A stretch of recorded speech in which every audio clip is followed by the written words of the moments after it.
Welcome, everyone. I'm Amy Seeley, president of Seeley Test Pros and Leap, helping students to succeed in all kinds of tests from 8th grade to grad school throughout Ohio.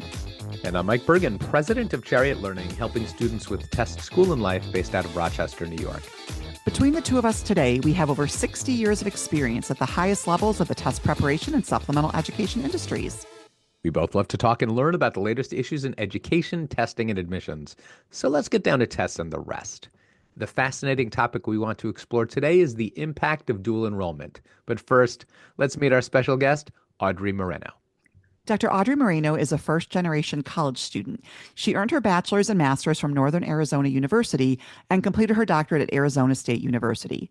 For the past 19 years, she has worked in secondary and post-secondary education, focusing on credit recovery in early college student populations.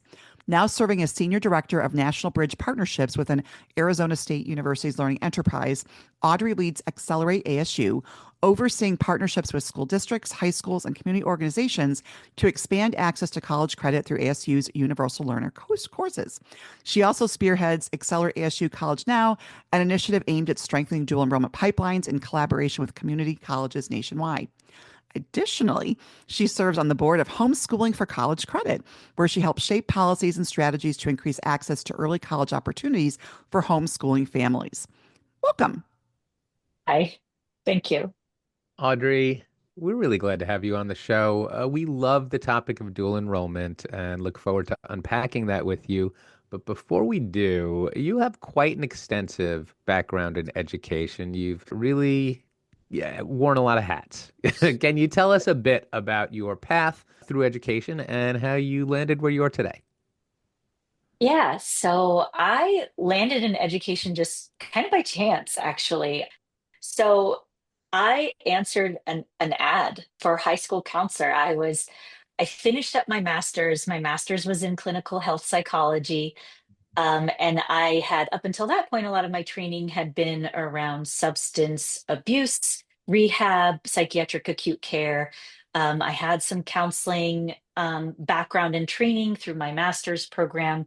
And while I was finishing up my master's, I had taken a position at the University of Phoenix, and I was working as an enrollment advisor. And in my position there, while it only lasted a year, I was extensively trained on admissions policies, financial aid. And so when I finished my master's and I'm thinking about my next opportunity and I put it out there into the universe about like, I wish I could, do these things and make this much as a 23-year-old. I answered an ad for high school counselor for a very small charter school in downtown Phoenix. The charter school was named Genesis Academy, and their focus was on students who maybe had had an absence in education for a while, were coming back to high school, or just needed a smaller learning environment. And we're about, I think maybe about 180 students, and I was the only high school counselor there. And my eyes were just open to high school students, and I loved working with the student population so much that I decided to pursue a master's degree. And I thought, well, let's see what else I could do in education. And so, in working in my master's program, or sorry, my doctorate program, excuse me, in working in my doctorate program at ASU, one of my fellow students was like, "Hey, I just vacated a high school counselor position at this early college high school. Maybe you should apply for it." And I was like, "What is an early college high school? Let me look at this." Um, and when I found out what early college students were doing, I was just blown away. I loved my job and where I was at in the student population that I was working with. But when I came to Gateway Early College High School, and I was fortunate enough to get that position, I think I walked around in a year completely amazed. Here we had a student population, the school is entirely Title I, largely Hispanic, with a sizable refugee student population in the center of Gateway Community College, which here in Phoenix is a very urban area.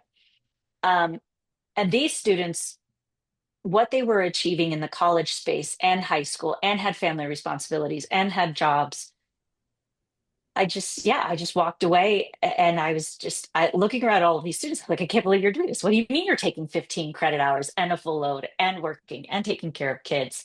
And they were doing this so exceptionally well.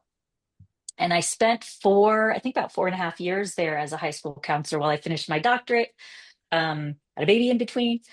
And then I was thinking about like, well, what else could I do with dual enrollment? I love it so much. What else could I do? And I was fortunate enough that a position came open in the Maricopa Community College District, which is where Gateway Community College is centered, at Paradise Valley Community College, where I took a position as director for early college programs there. And there would oversee some dual and concurrent enrollment programs and partnerships with the feeder high schools and high school districts. But there was also another early college high school that partnered with the community college. And then in my 9 years there, what went from, just some more simplistically managing some dual and concurrent enrollment programs, trying to think big. Like I noticed very quickly, hey, we've got a population of students we want to target. How can I broaden access there? Trying to work with faculty and division chairs and other entities within the Maricopa Community College District to expand access, working with our leadership. What can we do to bring in more scholarship programs? And that position evolved for me and became more so of looking at college access and navigation pathways from our local feeders, in addition to the dual and concurrent enrollment opportunities that we were trying to expand, and then looking at things from a programmatic lens as well from our feeder schools, as far as like what is working well, what is not working well, how can we improve on things and create pathways for students. And in my time there, and in looking again, how else can I influence this space? Um, that's what brought me to ASU, as I saw what ASU was doing and just got very excited about Accelerate ASU. And now I'm here. I've been here 2 years. That's fantastic. You definitely have a lot of passion for this topic. I want to start our conversation about the impact of dual enrollment with a couple of definitions. I'm going to ask Yeah. you to tell us what an early college high school is and what the conventional definition of dual enrollment is. Sure. An early college high school is a high school dynamic where and this may not be a formal definition, this is my definition, where the entire culture of the school is set up and guided around helping students access college credit and do this successfully. Historically, I believe early college high schools got their start in the 90s, and they were initially set up as credit recovery programs and to help students re-engage into the high school learning space and help prevent high school dropout. And they did this by partnering with local community colleges. And now it's been steady as far as interest. And I feel like what I'm seeing is an interest in um, increasing momentum in the interest of early college high schools or high school like programming. Now there's a variety of models. You'll have a full early college high school where from ninth through 12th grade, students are taking college classes throughout. These college classes replace many of their high school classes, and that's how they can come out of this earning a high school diploma as well as an associate's degree or a significant number of college credits.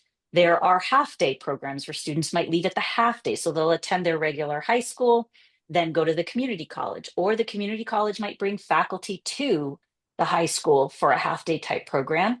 And then there are dual and concurrent enrollment uh, opportunities. The definition might change depending on where you are in the United States, and oftentimes they're used interchangeably. Dual enrollment in a traditional sense is you have, at least for Arizona, in the high school, you have a high school teacher who is a content area faculty of record. So they are typically master's credentialed in the area that they're teaching. And within the normal high school day, they are also teaching the college course to students, and the students earn high school and college credit at the same time. High school students can also come to the community college, take those courses there. And so there are a number of different dynamics where dual credit comes into play. And sometimes those definitions do get interchanged. Yeah, it's really interesting because the dual enrollment model that I'm used to is where the student goes to a community college or some other institute of higher education. I'm not familiar. I didn't realize that there were models where a teacher in the high school is teaching what is essentially also a college credit bearing class. Yes. Yes, and it's an incredible opportunity, and dual enrollment students in that dynamic show great rates of success in those courses. The high school faculty do traditionally go over a higher level of credentialing than a standard high school teacher. In most cases, or in a lot of cases, they have to be credentialed in the same way that an adjunct faculty member would have to be credentialed at their local community college. What I think is so fascinating is really watching this whole program sort of grow, like from my oldest child, like back in like the earlier 2000s to like my kids like right now in school. It seems to me that like the model has definitely evolved. Like I used to think, oh, you only did it if you enrolled in a class on a commute at a commute local community college. That was sort of my narrow view. And now what I'm noticing is there are lots of institutions offering dual enrollment.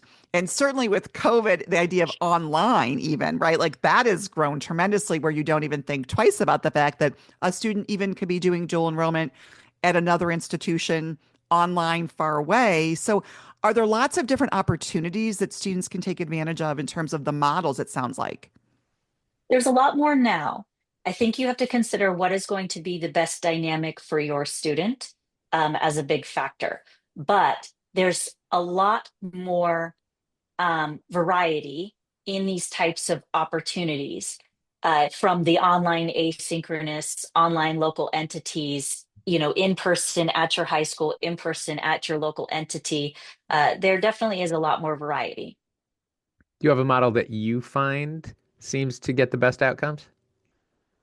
I think you need to define what is best outcomes. Your definition of best outcomes.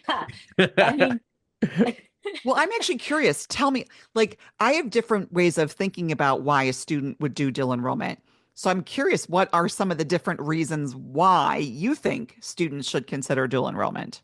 yeah, I think that a lot of people think that dual enrollment is an opportunity to develop academic rigor and earn college credit and showcase your academic capabilities and for a lot of students that's a really good way to demonstrate that you are a strong academic candidate and put yourself out there for those college applications or other types of opportunities like scholarships and things like that. Um, my career has always been centered around student populations and a focus in the academic middle. I'm a first gen myself, and so I've got a heart for first generation college students. I graduated with zero dual enrollment, dual credit, and I took AP and honors all throughout high school.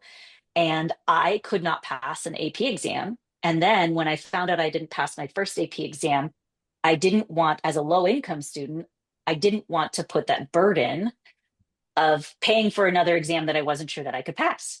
And so I didn't have any college credit. And so I look at it from that lens a lot of times is I want everyone to have an opportunity to at least try.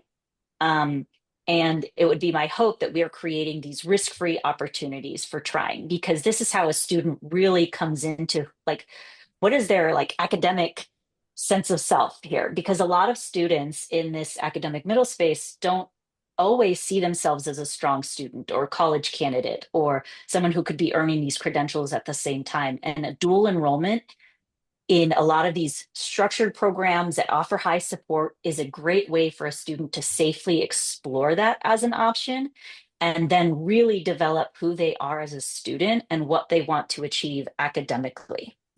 Very often, I think of dual enrollment as really a pathway to reduce the cost of college, Yes. and to finish college earlier. And I will say, my own children's experience was more of doing AP, where they did not cut the amount of time in college and they did not reduce the college bill. However, I have nieces, who did do dual enrollment and graduated 1 year early. So I look at that and think to myself, if someone's really trying to make a decision about cost, to me, dual enrollment is the best pathway. I mean, would that be your Absolutely. observation? Like, Oh, because absolutely. it almost ensures like you're going to get the credit. Like you said, the experience of like I took an AP in high school, but we didn't have to take the test. So I was never going to benefit from it because I wasn't going to get. But I think that's what's interesting is people try to decide rigor versus cost. And I think we're seeing that there are these two pathways where for sure dual enrollment will ensure or should ensure that there is more savings at the college level. Absolutely. And I think that if that is your reason for moving through dual enrollment, it is a great one because, I mean, 5 classes, right? That's an entire semester of college tuition that you can reduce back on, but also because it will also strengthen your academic profile, students put themselves in a better position for academic-based scholarships, merit scholarships, things like that. It also helps them explore academic fields of interest before they're like fully committed to a degreed pathway. I changed my major junior year, and Of high that for a school. lot of junior Or, year of okay, college, right. Okay, college, right? right, okay. And right, and it's I went down one major. I wasn't doing as well as I thought I'd be doing, and then I decided to change majors, and that is the reality for a lot of students. Only for a lot of students, they end up now needing to take additional credits because of this major shift, and so this also allows students to explore a field of interest before they're fully having to commit to a degreed pathway. That way, when they are a full time student working on their undergraduate degree, they can feel more confident in that degree choice that they've made. Can you share a little bit about kind of how dual enrollment contributes to college access as far as underserved students go? Yeah, dual enrollment is incredibly beneficial, especially for underrepresented student populations, first gen student populations. One, the academic confidence that it delivers. Man, I can be successful in these college courses, right? And I did this when I was 15, 16, 17, 18 years old. And so that confidence coming in, it's a higher level of academic preparation in a structured and support environment. But also dual enrollment is a window into the navigation system that is college and college access. So that by the time a student who's had a series of dual enrollment courses enters into the college space full time, they may already know how to add courses for enrollment, how to talk to the registrar's office, how to have a conversation with a faculty member regarding a grade or questions that they have, how to seek out the tutoring center, because in a lot of spaces they have access to these things already. And so they're learning that social capital needed to be To be successful in thriving these when they get spaces. there. Yeah, Yeah. absolutely. Yeah. So And that these frustration points don't hold them one back. thing we talked about kind of the idea of saving money, saving the expense of college. Who pays for dual enrollment? How does it get paid for? That's a big question. That's going to vary by state and school entity. A lot of states do have dual enrollment funding that will have different requirements on it. Some have GPA thresholds, some have income thresholds, things like that. Um, some schools, regardless of policy, will take on the burden of payment for that. Some have agreements with their local entity, their local community college entities to a cost share or something of that sort. In Arizona, we don't have any permanent funding for dual enrollment. And so in states where there is no permanent funding for dual enrollment, oftentimes that is put on the student. Or a lot of those funding access points come with GPA or income thresholds. So if you're not meeting those income or GPA thresholds, then how are you getting your dual enrollment paid for? So in that case, Audrey, I just want to confirm, you have to achieve a certain GPA, you have to be below a certain income. And in some cases, you have to have a test score. That was my experience is that Yes. ACT Yeah. scores that the students Yes. taking the ACT in like maybe even freshman or sophomore year of high school to qualify academically, are most dual enrollments, are you aware of like, are test scores still kind of a part of a requirement of application for that or? They can be. So some community colleges, at least the one that I last worked for, was moving into a multiple measures access point. So they didn't have to have an ACT or an SAT test score. They could test on the AccuPlacer, or a GPA now was being utilized to access college courses um, in some content areas. And so it just kind of depends on where you are regionally and what that local policy is. But yes, like Florida, for example, in order to access state funding, a student has to have a 3.0 unweighted GPA. Yeah. Yeah, I have a Louisiana student who needs to take an ACT for dual enrollment. Yeah. Mhm. Yeah. So this is all fascinating. It seems it seems so evident that students who are engaged in some kind of dual enrollment program would be more likely to go on to college. Lots of reasons to do so, very few reasons not to. Is there research that supports that dual enrollment students have a higher enrollment rate?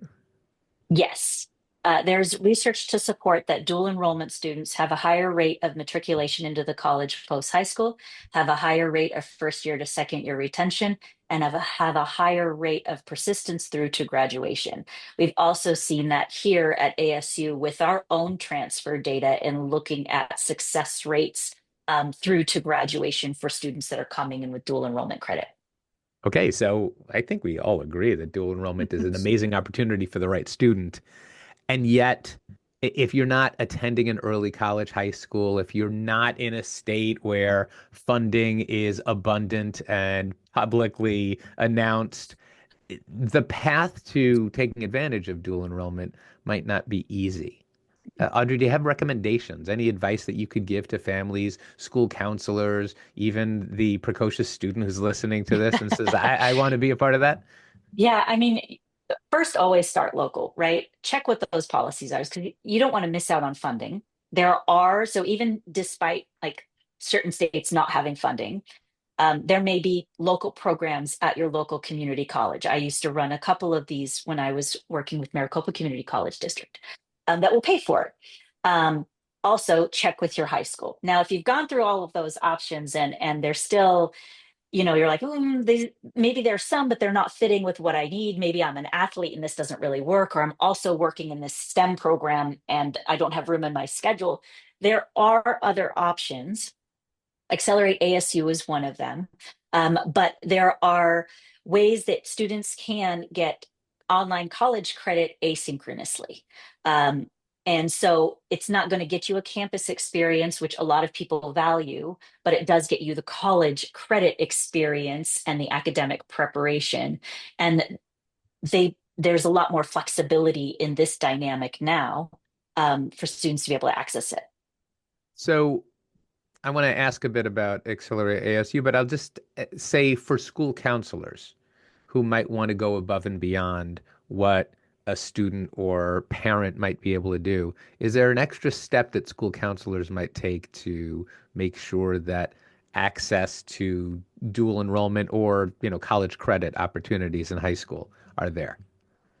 Yeah, and so if you talk with a lot of schools and they'll say, "Yeah, we have a dual enrollment program," and they might. But I would encourage our school counselors and our school administrators to look at what is the depth and breadth of that dual enrollment program. How many courses are you offering? Are you offering it at all grade levels? Do the conversations about dual enrollment happen down in the middle school? Are students only getting English 101 and math? And is that only one cohort of students? You're going to see a large variety of access when it comes to that. So they might say, yeah, we have dual enrollment, but it might be limited versus that's a totally different school culture than a school that has dual enrollment at all grade levels. Students are graduating with 20 or 30 credits and they have multiple points to interact there. But also just having an awareness of all of the different options that are out there now. It is not unusual for a high school to have two, three, four. I've seen a school district with 15 different dual enrollment providers because they're looking to target certain demographics of students and they'll find what they need with one provider and go with that provider for that specific need. And then move on to another provider for another specific need. And so definitely there's a lot more variety out there and a lot more ways to integrate into the school. And our counselors are huge advocates to bring in new programs. So does Accelerate ASU fall into that category of dual enrollment providers? Yes, we do. And we partner with high schools all over the country. I think we're in 38 states and 13 different countries now. This year, we've reached about 350 schools. And so we offer an asynchronous dynamic to be able to come in, utilize existing faculty, which you could do a whole other podcast on some of those challenges as well. But we try and make it a seamless experience and one that the school can design to meet the needs of their students and create a simpler process for students to be able to access, and that we are truly open access. No test scores required, no GPA thresholds, and it's a simple sign up. So they're not moving through an admissions process to be able to access courses. This is also fascinating. Audrey, I know that we could talk about dual enrollment with you all day. Unfortunately, we are out of time. Thank you so much for joining us. Oh, thank you. If listeners would like to get in touch with you, what's the best way for them to do that? That would be Audrey Moreno at asu.edu or on LinkedIn. Awesome. We hope you enjoyed this discussion as much as we did. Be sure to join us for another fascinating topic and guest on the next Tests and the Rest. Did you enjoy this episode as much as we did? Find expanded links and more for this and all of our episodes at our show page at testsandtherest.com. While you're there, be sure to explore everything the larger TestBright site has to offer, including real, expert, unbiased answers to the toughest admissions testing questions. Of course, we'd love for you to rate, review, and subscribe to Tests and the Rest on your favorite podcast platform. If there's a topic or guest you'd like us to feature, just let us know and spread the word.